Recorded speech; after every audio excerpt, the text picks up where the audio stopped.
الحمد لله رب العالمين والعاقبة للمتقين ولا عدوان إلا على الظالمين. الحمد لله فالق الحب والنوى، الحمد لله فاطر السماوات والأرض والماء والهوى، الحمد لله الذي بنعمته تتم الصالحات، الحمد لله الذي رفع بغير عمد السماوات، الحمد لله الحمد لله الحمد لله كما ينبغي لجلال وجهه وعظيم سلطانه.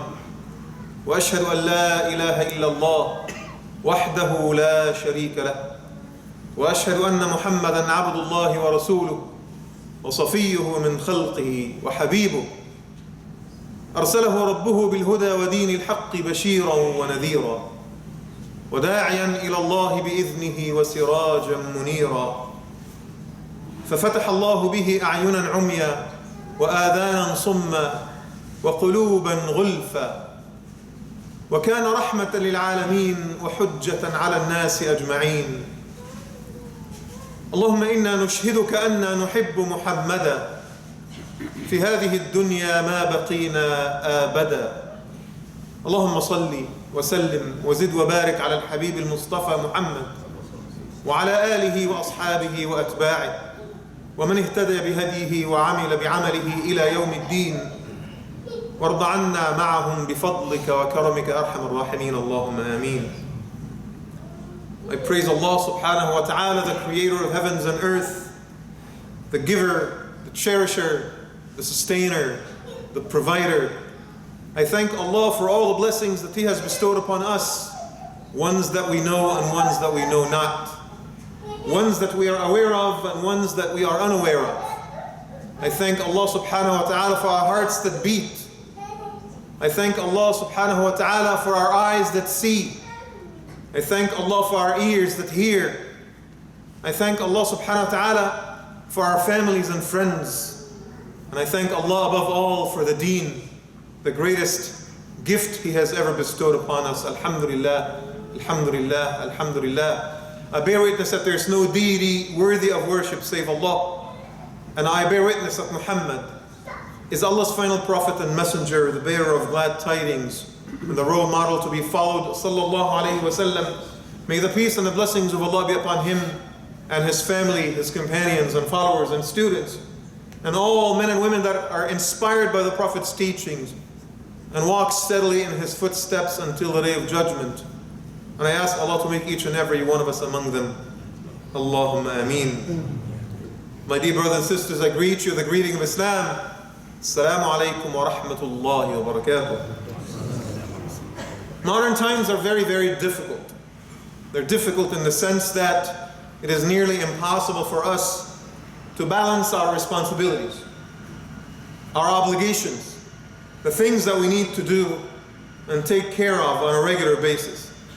I think one of the greatest challenges of us as a human race in this modern age is really taking care of our health. How can you take care of your health and eat healthy in an environment that has so much seduction, so much temptation? How can you find time to exercise and at the same time find time to work and find time to spend with your family?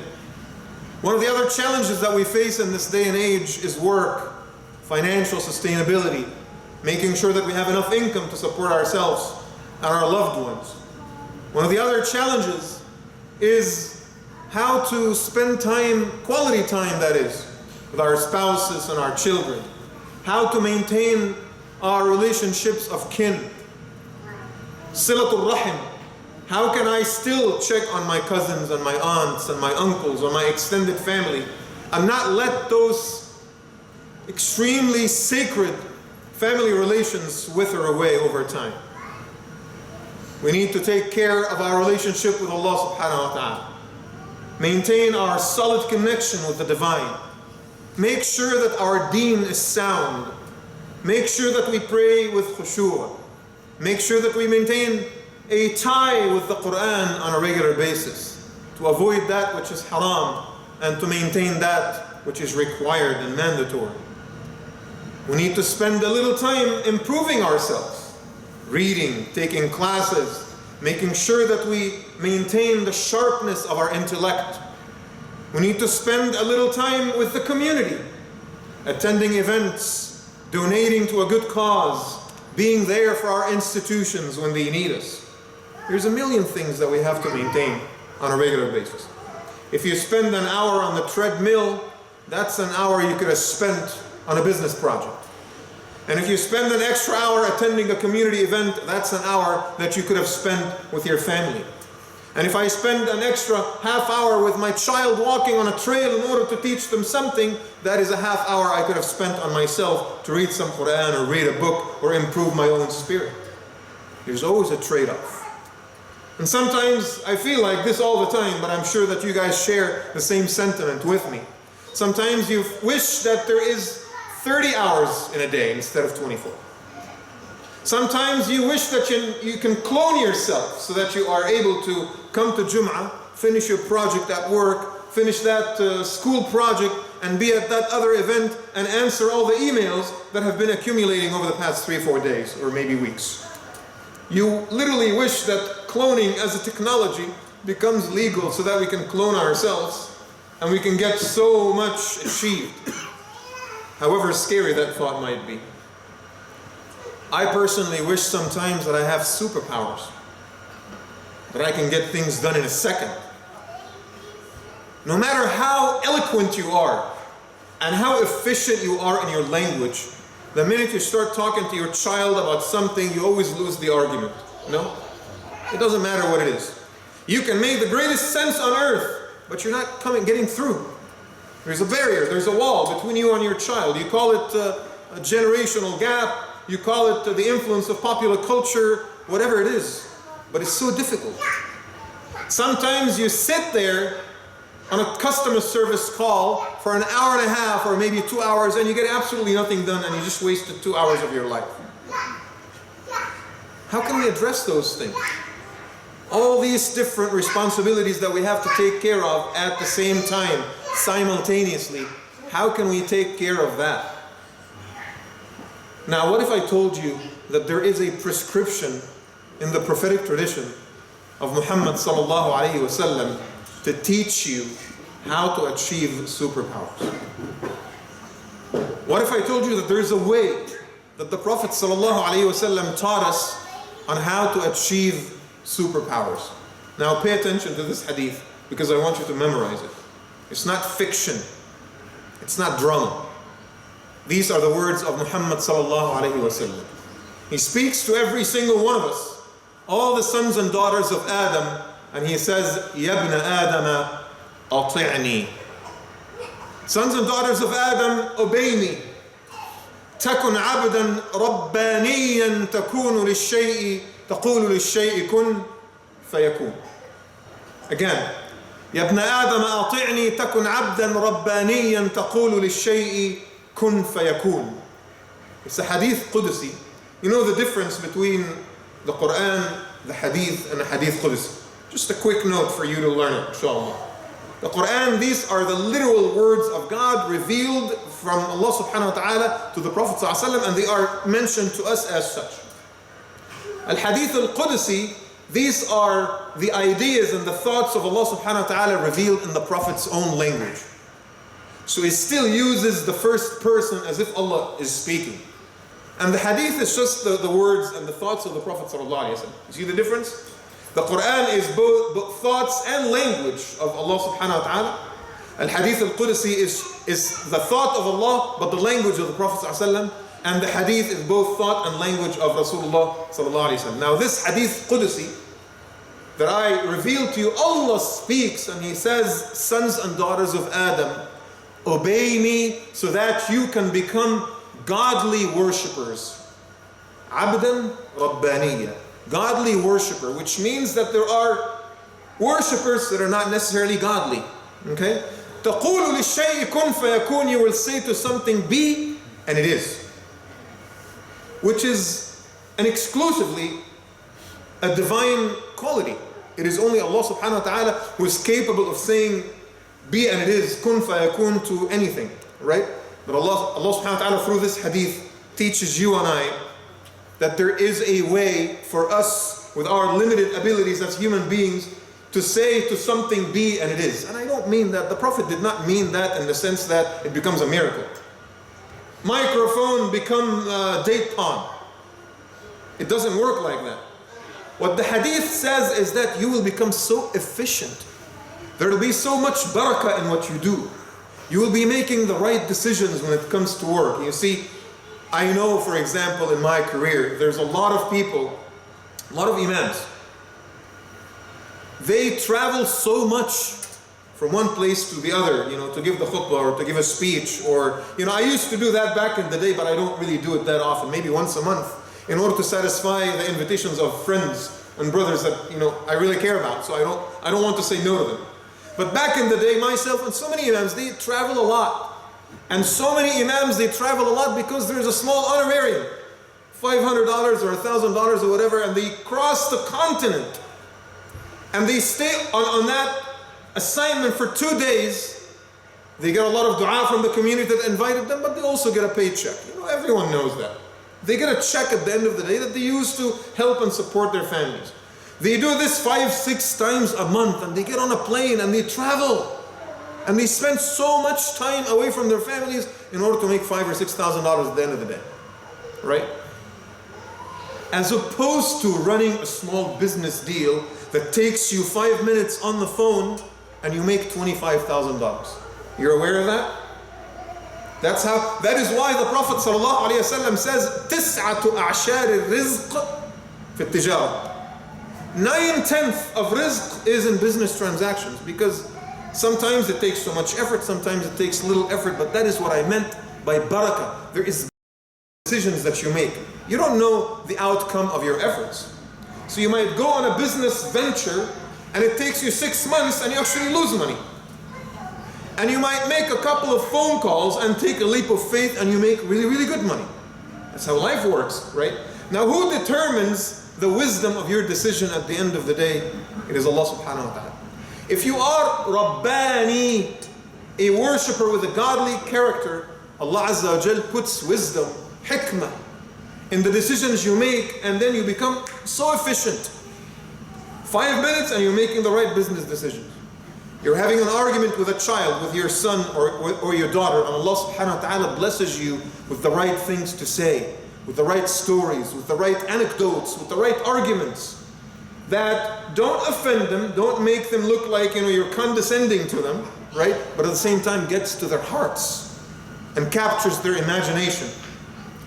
And all parents here, you must have had that moment at some point where you spend like maybe 2 years trying to argue with your kids and trying to get them to do something and they don't. And that one time, Allah subhanahu wa ta'ala gave you the clarity of vision, and then you were able to communicate with them something that really made them say like, you know what, Dad, you're absolutely right. And then you just say, takbir, because your son finally acknowledged something you said, right? Or your daughter finally said you were right about something. Oh, all of us parents, go through that. Now imagine if you truly are Rabbani, you have a godly character, and Allah subhanahu wa ta'ala guides you to the right words to say. Imagine how big of a difference that would make, right? Imagine if you exercise on a regular basis, and those of you who exercise, they know that there is frivolous exercise that is complete waste of time, and there is efficient exercise. You can stay on the treadmill for an hour and a half, but if you don't reach, a certain heartbeat, if you don't do it a certain way, if you don't eat properly, it's almost like as if you wasted time. And a lot of brothers and sisters, mainly sisters, they say, I've been exercising for such a long time and I did not lose a pound. Right? A year and a half, I've been exercising on a regular basis, I did not lose a pound. Why? There is no barakah in the process. You're not doing it right. And most of us cannot afford a personal trainer to tell us exactly what to do and for how long and what speed and what weights to lift and stuff like that. It's so difficult, right? But again, I'm giving you examples.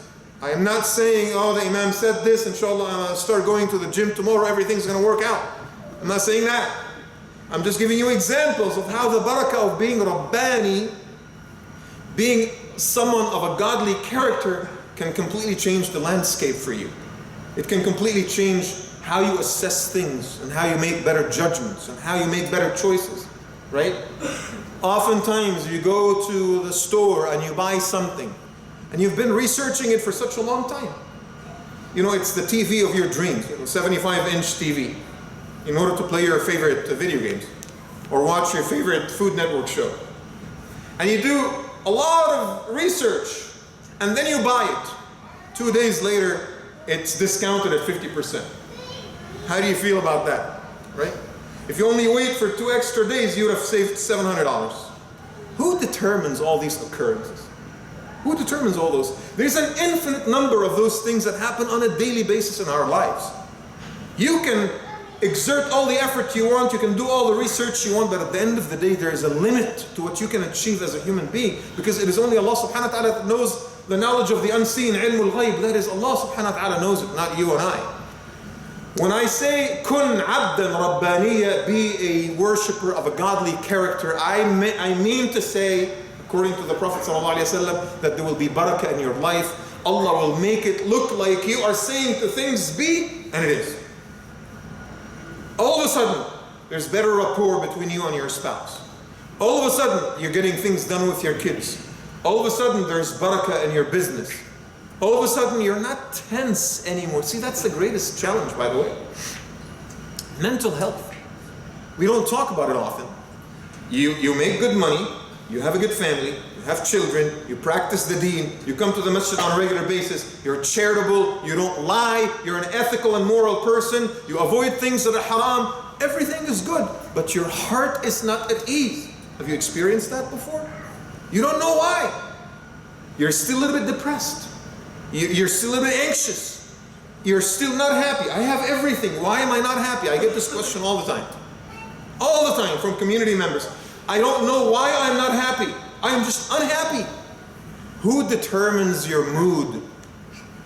You think it's the circumstances? You think it's the money? You think it's he said, she said? It's Allah subhanahu wa ta'ala.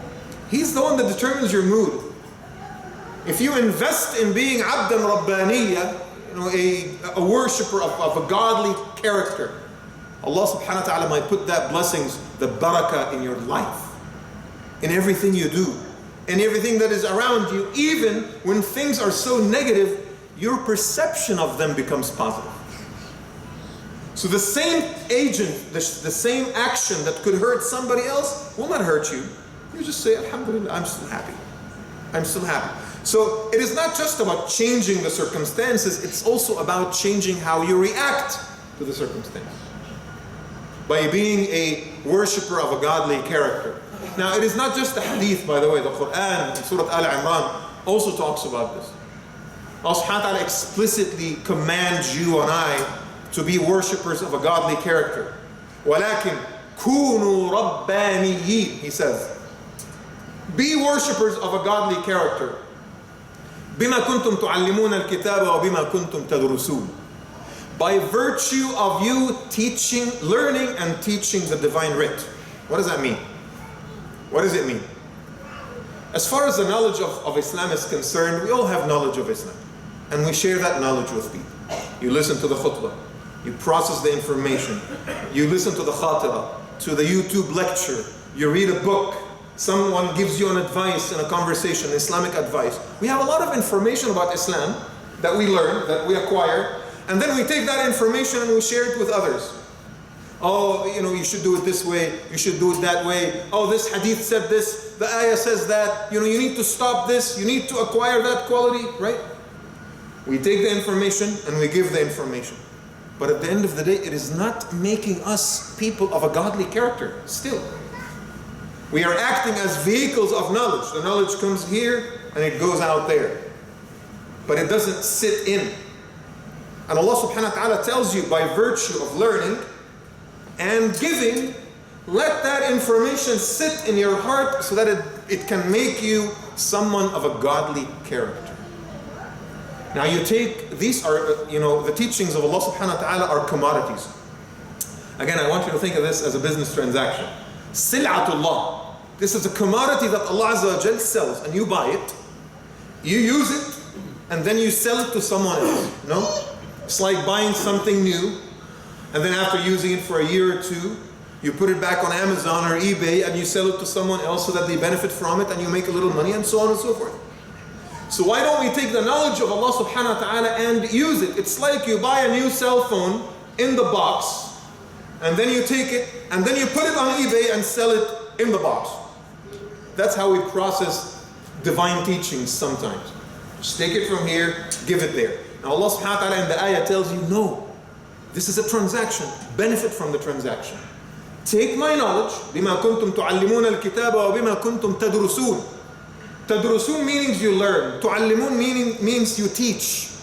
So when you take the knowledge of Allah subhanahu wa ta'ala, let it sink, let it change you, let it help you, let it bring barakah, blessings into your lives, and then give it to other people at the same time. Sil'ah, this is a transaction at the end of the day, and I want you to be extremely, extremely aware of this, brothers and sisters. Now, the word Rabbani, I would like to talk to you a little bit about that word. This is a beautiful Arabic word that comes from Rabb. And it has the noon ya at the end attached. Rabbani, meaning that you are associated with the Lord, with the divine. Now, one of the grammatists, a great dramatist of the Arabic language, his name was Ibn Sibawayh. Now, if you've never heard of Sibawayh, he is a great Persian scholar who learned Arabic. You know, a lot of non-Arabs, they always struggle with understanding of the Quran. A lot of even Arabs who grew up in America and they don't have, you know, that deep understanding of Arabic, they struggle with the meanings of Arabic, and they always come up with, you know, programs and ideas and organizations in order to understand the meaning of the Quran. Sibawayh was one of those people. He's Persian, he's Iranian, right? By culture and by ethnicity. But he was Muslim and he wanted to understand Arabic. So what does he do? He starts learning the Arabic language, and eventually when he was still in his late 20s, he became one of the greatest scholars of Arabic grammar. To the extent that, you know, his book, Al-Kitab, his book, you know, he called it that, you know, believe it or not. Kitab just means book. But that is the first book that he wrote, became the encyclopedia of Arabic grammar that everyone after him quoted from. Essentially, the father of Arabic grammar was not an Arab. For those of you who complain a lot about not understanding Arabic, the father of Arabic grammar was not an Arab. Now, Sibawayh commented on this ayah and he says, Rabbani. Rabbani, what does it mean? It means someone who possesses two things: knowledge of the Lord and obedience to the Lord. Knowledge to the Lord and obedience, knowledge of the Lord and obedience to the Lord, right? He says, Rabbani لأنه محسوب على الرب. He is affiliated with the word Rabb. If I say you are a Sacramentan, if I say you are a Californian, or you are an American, or you are from this place or that place, or you are a vegetarian, then I am basically saying that you are affiliated with a group or a place or a culture, right? Now imagine if the entity that you are affiliated with is Allah subhanahu wa ta'ala. This is different than worshipping Allah. Allah, what do you want me to do? Avoid this and do this and that? Okay, fine, I'll do it. That's not being Rabbani. That's just being a worshipper. But a worshipper who is Rabbani at the same time, that means you are affiliated with the Lord. You have knowledge of Allah subhanahu wa ta'ala. And the second one is that you obey Allah Azza wa Jalla. So you treat the divine writ as a commodity. And you take that commodity and you process it and you learn from it and you let it sink in and you let it change you. And then you take that commodity and you sell it to someone else, so that the benefit continues to grow and continues to perpetuate. Essentially, brothers and sisters, again, at the end of the day, what I'm saying here is that the core idea of being Rabbani is ta'ah, is that you are in the business of obeying Allah subhanahu wa ta'ala. A lot of us, and you know exactly what I'm talking about, a lot of us, they go out of their way to manipulate the rules. They go out of their way to find the fatwa that suits their hawa. They go out of their way, you know, I asked 10 scholars so far and they all told me haram. Let me try the 11th. I found this source on the internet where someone said it was okay to do it. That is not someone that, as the scholar says, وَقَّافٌ عِنْدَ حُدُودِ اللَّهِ. You ask yourself, where are the boundaries? And you stand right before you hit those boundaries. That is someone that is trying to push the boundaries of Allah subhanahu wa ta'ala. And I'm telling you, no good comes of this. No good comes of it. If it's a matter that is widely debated between the Muslims and between the scholars, it's okay to engage that debate. But when it is apparent in your heart that it's not something that you should do, but because you just want to follow your whim, you are shopping around for a fatwa that will satisfy that whim, I tell you, nothing good comes of this.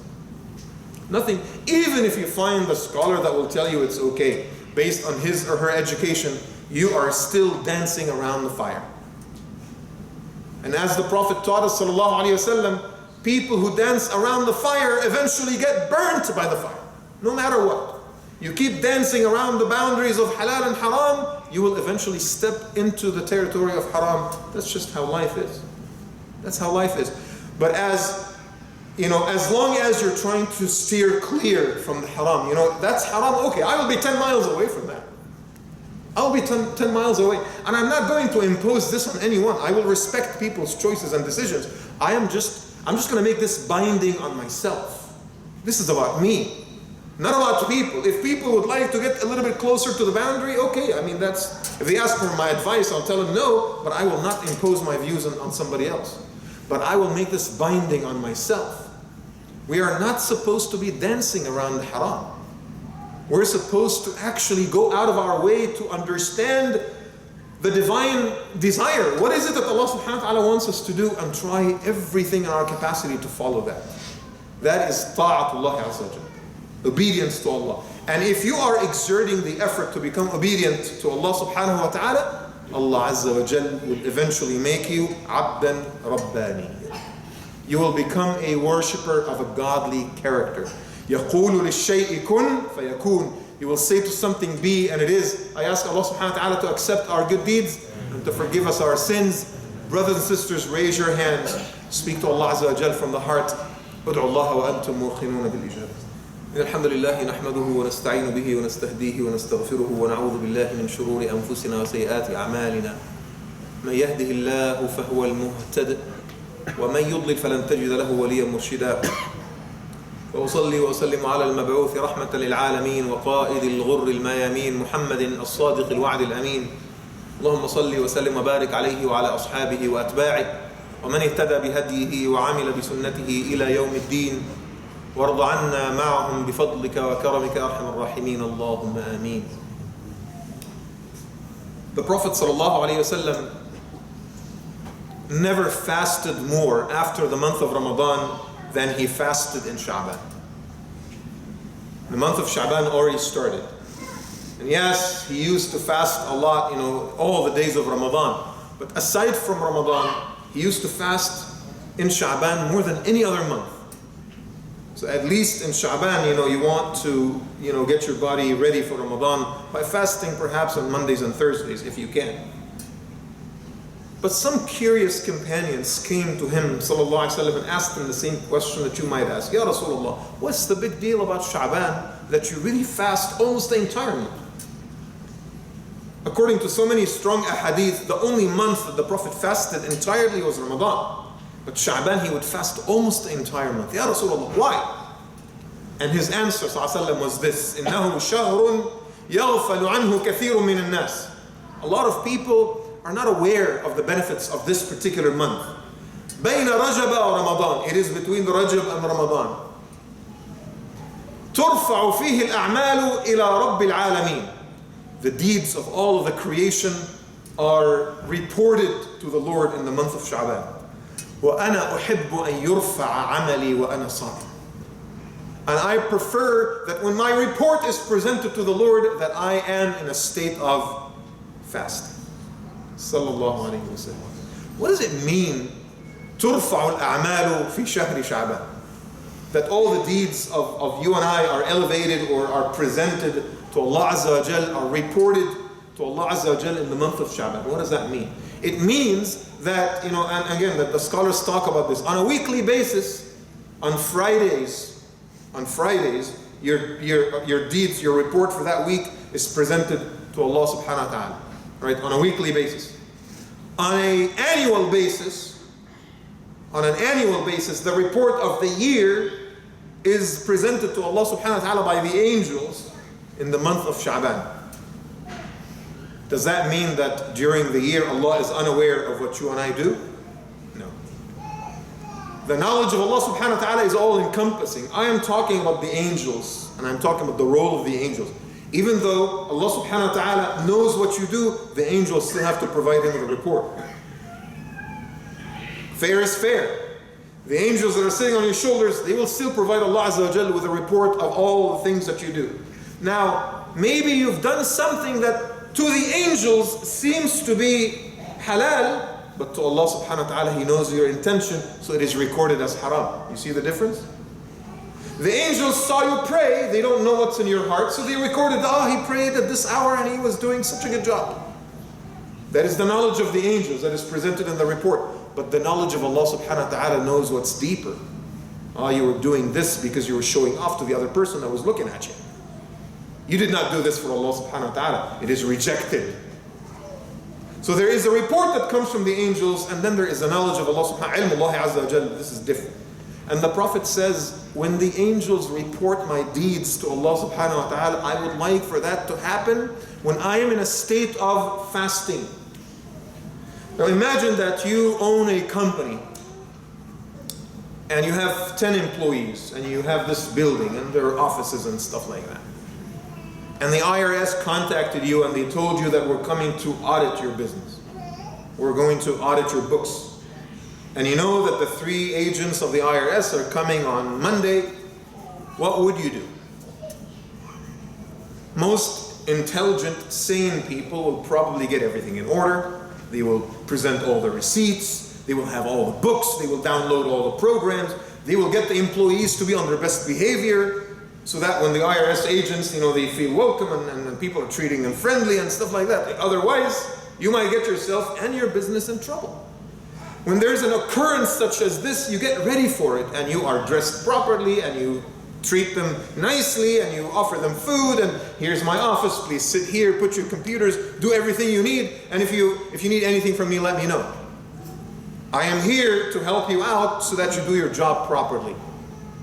Now if IRS agents came and half of your employees are not there and people are treating them rudely and you did not generate the reports and the paperwork is not complete and your receipts are not in order and everything seems messed up, well guess what's going to happen? They don't have all the time in the world, they will hurt you. Right? Now the Prophet ﷺ uses the same logic. I know that the angels are talking to Allah about me in the month of Shaban. And they're telling him Muhammad did this and Muhammad did this and Muhammad said that and he didn't say this. And while they're talking about me, I would like to be in a state of preparedness. I would like my heart to be in the right place. I would like to be fasting. One of the things that I personally notice, about the brothers from the Tabligh group, the Tablighis, while I may disagree with the overall methodology of their work, I still think they're doing something good for the ummah, no matter what. I just think there are other priorities. However, one of the things that I admire so much about the Tablighi brothers is that when one of them is giving a talk, everyone else is sitting in the corner making dua for him. Have you ever witnessed that before? Sincerely making dua for the speaker so that he has the greatest eloquence and he's able to sincerely get into people's hearts. I always admire that. And I respect that trust in dua so much, right? They can't do anything. He's speaking, that's it. It's happening. So they can't do anything except put their hearts in the right state. And I say the same thing. Shaban is the month in which your deeds are being presented to Allah subhanahu wa ta'ala. At least exert some effort so that your heart is in the right state, and imagine if you can achieve Rubbaniyah in Shaban. Before even Ramadan starts, you are now conscious and aware of your deeds, of your actions, of your choices and decisions before Ramadan starts. And you are trying, we will never perfect it, but you are trying to obey Allah subhanahu wa ta'ala. And now Allah is happier with you. And Allah subhanahu wa ta'ala is gradually giving you more blessings. And Allah subhanahu wa ta'ala is gradually helping you out and giving you an edge. So even before Ramadan starts, you have achieved Rabbaniyah. Imagine how beautiful the month of Ramadan itself is going to be. That is the message of today's khutbah, brothers and sisters. Achieving Rabbaniyah in the month of Shaban through the simple notion of obeying Allah subhanahu wa ta'ala. At least start somewhere. You might look at your sins as mountains. But Allah subhanahu wa ta'ala can blow in those mountains in a second and they will disappear. Don't ever despair. Don't ever say, well, I am so sinful. I am drowning to my ears in sin. It's not going to work in my case. Never say that. It will work, inshaAllah ta'ala, if you put your heart to it. If you exert the effort, if you show Allah subhanahu wa ta'ala that I'm starting step by step, and Ya Allah help me, inshaAllah, get to where you will be satisfied with me. I ask Allah subhanahu wa ta'ala to forgive us our sins, to establish us with firmness on His path. I ask Allah subhanahu wa ta'ala to bring so many blessings into our lives. I ask Allah subhanahu wa ta'ala to make us among those whose hearts yearn to meet the Lord, whose hearts yearn to cleanse their actions. I ask Allah subhanahu wa ta'ala on this beautiful day to put so many blessings in the hearts of our children, our family members, to help us raise our children, our sons and daughters to become good Muslims, to become good citizens, and to be qurrata a'yun, to be a satisfaction of our eyes in this dunya. Allahumma ameen. I ask Allah subhanahu wa ta'ala that when we are entering through the gates of Jannah, that we'll be holding hands with all of our children and family members and loved ones. Allahumma ameen. I ask Allah subhanahu wa ta'ala to strengthen our community and to bring so many blessings into our lives. I ask Allah to forgive us our sins and to establish us with steadfastness on His path. And as He gathered us here, I ask Allah subhanahu wa ta'ala to make us among those who will live long enough to witness the month of Ramadan. This year and many other years to come. Allahumma ameen. And that in each and every one of them we will be cleansed and forgiven. Ameen ya Rabbal Alameen.